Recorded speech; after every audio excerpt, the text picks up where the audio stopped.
Célébré sous le thème de la sensibilisation au risque des mines et restes explosifs de guerre pour sauver la population vivant dans les zones des conflits armés, le Jetlam Grand Nord a tracé un bilan sur le vécu issu de la guerre d'agression rwandaise.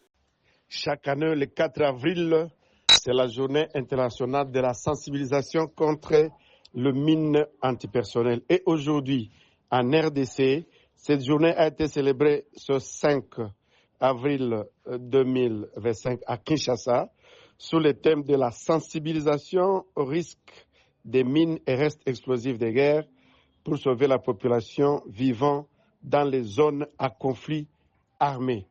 Et donc, nous avons eu à enregistrer beaucoup de victimes à partir de guerres et de guerres qui sont récurrentes.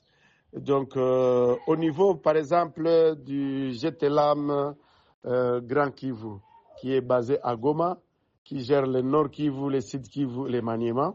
À l'époque, ça gérait aussi l'Ituri. Nous avons recensé autour de 38 victimes. Déjà des victimes des règles, des victimes des explosions de bombes, les victimes par manipulation et les victimes par du coup de balles qu'on appelle de balles perdues. Mais beaucoup plus, c'était des victimes de largage de bombes qui n'étaient pas bien ciblées et qui ont atteint les populations civiles. D'autres, ce sont les manipulations des engins qui ont été largués mais qui n'ont pas explosé, que ce soit dans les champs, que ce soit dans les villes.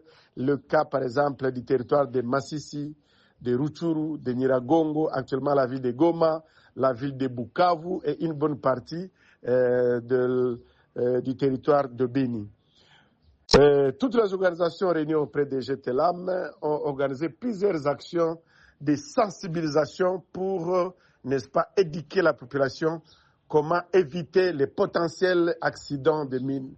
Un grand besoin de sensibilisation doit véritablement se faire quant à cette situation.